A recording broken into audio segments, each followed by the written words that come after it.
Ya está preparado Freddy Vivas. Freddy es tecnólogo, es CEO de Rocking Data. Es un hombre que analiza cómo la inteligencia artificial puede potenciar los negocios. Gracias por la presentación. Muy contento de estar acá. Siempre me encanta que me inviten a charlar de esto, de la inteligencia artificial, de la ciencia de datos, que parece una cosa recontra futurista y en realidad se puede usar hoy. Y vamos a ver cómo las organizaciones lo están usando. Y digo organizaciones y no solo empresas, porque por supuesto las empresas potencian sus capacidades usando inteligencia artificial, máquinas que aprenden, pero además las organizaciones en general, como un sanatorio médico, como un gobierno, una universidad, necesitan entender la relación que hay entre ellos y sus usuarios. Tener una visión centrada en el usuario es muy importante y los datos son la principal herramienta para hacerlo.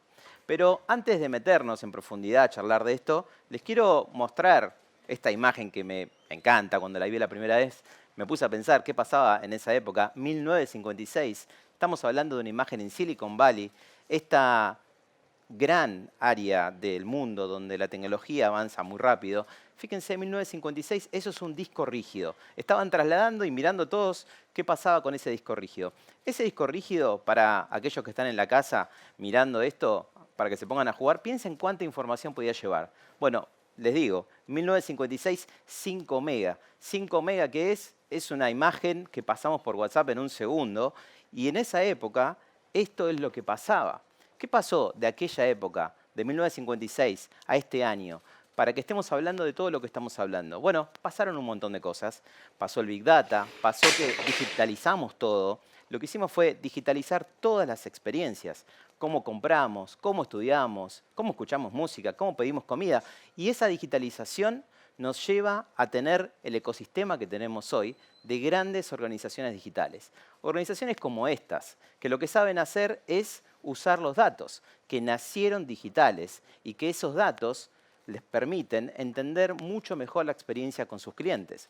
Ahora, ustedes van a decir, bueno, yo tengo una empresa que vende un determinado producto, tengo una estación de servicio o trabajo en determinada área que no tiene nada que ver con una empresa digital. Bueno, les quiero decir, tienen razón, hay posibilidades de aprender de estas grandes empresas, de aprender cómo lo hacen, de inspirarnos y ver qué casos nos podemos llevar a nuestro negocio cotidiano. Y eso es lo que vamos a ver en un rato.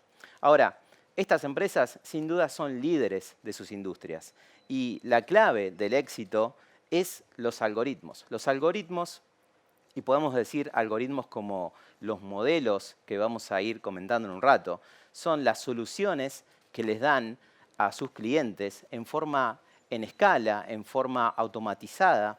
Porque, por ejemplo, cuando uno entra a Amazon a comprar un producto, la recomendación que te hace de otro producto, no hay una persona construyendo esa recomendación, sino que está basada en el histórico de los datos. Con el tiempo nosotros fuimos pudiendo almacenar datos cada vez más baratos, la nube y la capacidad de guardar en la nube se vuelve muy flexible, necesitamos invertir poco para empezar a trabajar. Las máquinas tienen cada vez más potencia de cómputo. También hay tecnologías de código abierto como Python que hacen que esto tenga mayor adopción. Y todo eso fue pasando, pero sin duda lo interesante es entender cómo lo hacen. Vamos a ver algunos casos concretos de cómo lo aplican y ver que ustedes también piensen cómo lo pueden llevar a sus negocios. Pero para hacer eso, primero hay que entender un poquito más. No me quiero poner muy técnico, pero lo que les quiero decir es que los datos tienen dos funciones, diría. Uno es entender una realidad y la otra es generar nuevo conocimiento. Y entender esa nueva realidad nos va a permitir responder preguntas. Vamos a ver qué preguntas podemos responder con los datos. Una, y la primera, me parece muy importante, es responder qué pasó. Cuando uno tiene un negocio, tiene una organización, quiere saber qué pasó, quiere entender qué pasó hacia atrás, cuánto vendió un producto específico. Otra pregunta que me voy a hacer es entender por qué pasó lo que pasó. Puedo querer decir, bueno, vendí tanto de estos productos en esta zona, cayeron las ventas de esto, puede ser por esta razón. Empiezo a entender a grandes rasgos lo que sucede con mi negocio y a eso es muy sano porque son indicadores de rendimiento que me sirven para entender la realidad. Ahora, ¿eso es suficiente? Yo creería que no. Esto debería ser un commodity y esto deberían tenerlo todas las organizaciones del mundo. Y no hablo solo de empresas. Estamos hablando de cualquier tipo de organización. Ahora, cuando queremos avanzar en este conocimiento, empezamos a responder estas preguntas. Y acá aparece lo más interesante, que es donde quiero hacer foco hoy. Hablamos de la potencia predictiva, hablamos de la capacidad de responder preguntas hacia el futuro. ¿Qué pasará? ¿Cuánto voy a vender de un producto? ¿Cuáles son los clientes con más probabilidad de dejarme de comprar? Entender cómo uso ese conocimiento nuevo que nunca en la historia tuvimos es muy importante para las organizaciones. Y las que quieran liderar las industrias van a tener que hacer foco en estas tecnologías. Pero sin duda, lo más importante de todo esto es saber o pensar qué voy a hacer. Y acá está nuestro rol como humanos. Muchas veces me preguntan, ¿qué pasa con los algoritmos? ¿Van a resolver todo el trabajo? ¿Nos van a quitar el trabajo? Bueno, sin duda esto no va a pasar. Hay un concepto muy interesante que se llama Human in the Loop, que es poner el humano entre el resultado de un algoritmo, de un modelo, por ejemplo, de Machine Learning o de ciencia de datos, y la decisión final. El humano, estando en el medio de esa decisión, es el que va a garantizar la correcta decisión para tu negocio. Ahora, para poner un poco nombre y apellido a todo esto, me gusta decirle que a esta primera parte, estas dos preguntas que podemos responder con los datos, le vamos a decir Data Analytics. O también seguramente deben conocer el concepto de Business Intelligence o inteligencia de negocio.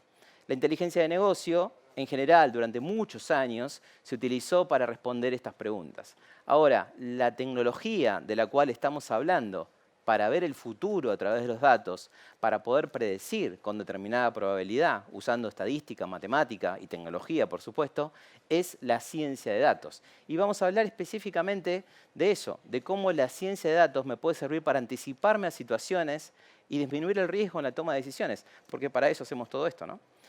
Ahora, deben estar diciendo, bueno, está claro, esto está buenísimo, hagámoslo, me imagino que todas las empresas lo hacen. Bueno, les quiero decir que no es tan así. Si se fijan en esta estadística, que incluso incluye a Estados Unidos, dice 3 de cada 10 empresas están pudiendo obtener valor tangible y medible de los datos. Y si digo que incluye a Estados Unidos, quiere decir que sabemos de Latinoamérica, este número es más chico. Tendremos que hablar de 1 o 2 empresas. ¿Y qué es obtener valor de los datos? Bueno, es sin duda poder desarrollar las técnicas que decíamos en el slide anterior. Aprovechar la ciencia de datos, aprovechar la inteligencia artificial correctamente, va a ser el diferencial que busquen todas las empresas en los próximos años.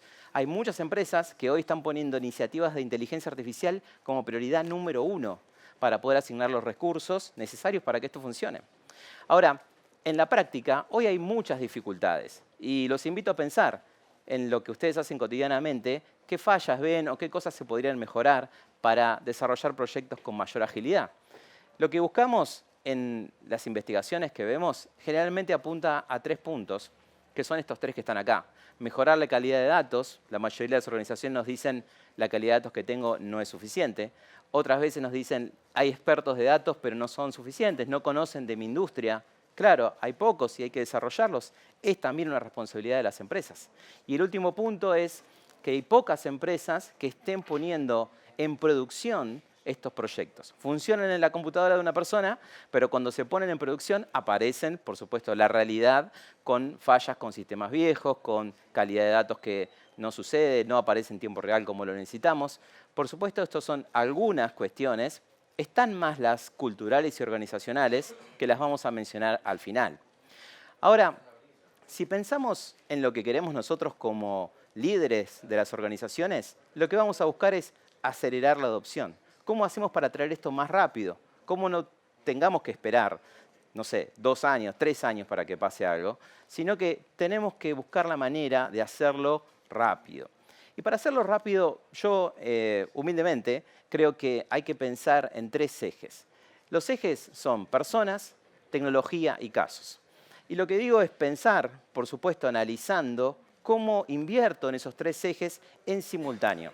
Ya se van a decir, bueno, pero no tenemos plata para invertir en todo. Entiendo, es verdad, pero lo que pienso es que habría que invertir al mismo tiempo en los 3, no abandonar ninguno de los 3 ejes. Me refiero a que si compro tecnología y no entreno a las personas, probablemente no haya éxito. Si quiero hacer un caso y no tengo la tecnología, tampoco. Si no tengo el mindset de datos correcto en toda la organización, probablemente no funcione nada y nadie utilice los resultados de los modelos. Por lo tanto, creo que al mismo tiempo los 3 ejes son los que hay que empujar. Ahora, si decimos estos ejes, si hablamos de inteligencia artificial, si hablamos de máquinas que aprenden, lo que les quiero decir es que hay dos grandes tipos de modelos de Machine Learning, que es esta técnica que hablamos, que sirven para dos cosas en general. Una, para agrupar elementos, generalmente utilizados para proyectos de segmentación. Agrupo mis clientes por un comportamiento, agrupo mis puntos de venta por cómo funcionan, o también para predecir. Estas son las dos grandes capacidades que tienen estos algoritmos. Predecir, sin duda, es lo que más solemos ver. Ahora, cuando hablamos de algoritmos y hablamos de modelos, les quiero contar que hay unos 8 modelos, que son estos que estoy mostrando acá, que son los más utilizados en el mundo. Por ejemplo, los sistemas de tarjetas de crédito, cuando tratan de entender cuando una transacción es fraudulenta o tiene una probabilidad alta de ser fraude, automáticamente genera avisos. Y estas capacidades de personalización son las que hacen que las organizaciones entiendan mejor a los usuarios y el usuario lo ve como una gran forma de decidir si esa empresa me interesa como proveedora de mis servicios, si me conoce, porque hoy estamos hablando de eso, si me conoce y hace algo positivamente con eso, ¿no? Porque, por ejemplo, acá aparecen 8, vamos a ver 2 o 3 nada más, porque lo que me interesa es enfocarme en esto, los 3 grandes usos que hoy tiene la ciencia de datos. Uno es vender más, otro fidelizar y el otro es optimizar un proceso. La mayoría de los proyectos que vemos caen en estas 3 columnas que están acá. Y tiene sentido, lo veo correcto. Siempre hay que buscar el beneficio económico porque eso también hace que se hagan más y mejores proyectos. Por ejemplo, ¿cómo hace Netflix para vender más? Te hace una buena recomendación.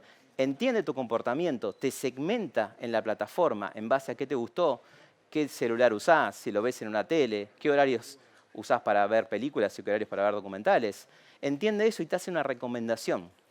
Básicamente Netflix con esto está consiguiendo que nosotros veamos más contenido. ¿Y cómo lo hace? Bueno, utiliza esos 2 algoritmos. Personalización es lo que busca hacer, hace una segmentación y hace una recomendación. Entonces conseguimos estos grandes resultados. Netflix, por ejemplo, el 75% de las visualizaciones vienen de las recomendaciones. Airbnb también tiene tecnologías de Customer Lifetime Value, por ejemplo, que es predecir cuánto dinero te va a dejar una organización. Y así podríamos dar muchos ejemplos. Por ejemplo, Waze usa optimización matemática para llevarte más rápido a un lugar. Y esto se usa en empresas que hacen delivery de productos para llegar más rápido y más barato y también ser más sostenibles para el planeta. Como vemos, estas tecnologías consiguen grandes resultados y son las tecnologías que están cambiando el mundo. Por eso les quiero dejar como cierre este último comentario de por dónde arrancar. Bueno, quizás son cuestiones menos técnicas y más organizacionales. Por ejemplo, el punto 1 es alinear prioridades, ¿no? El área de tecnología, el área de negocio tienen que hablarse, se tienen que poner de acuerdo y tienen que avanzar juntos. Estos no son proyectos de tecnología, son proyectos de negocio con la tecnología como habilitador. Otro punto importante es generar la confianza en los algoritmos. Que sean precisos va a hacer que todo el mundo los quiera usar y que, por supuesto, los haga parte de los activos de las organizaciones. El algoritmo como activo nuevo de una organización. Y creo que priorizar los casos es súper importante a la vez que aumentar la alfabetización en datos. Este concepto, Data Literacy, es el de que toda la empresa tiene que saber hablar el lenguaje de los datos. Así que los dejo. Muchas gracias.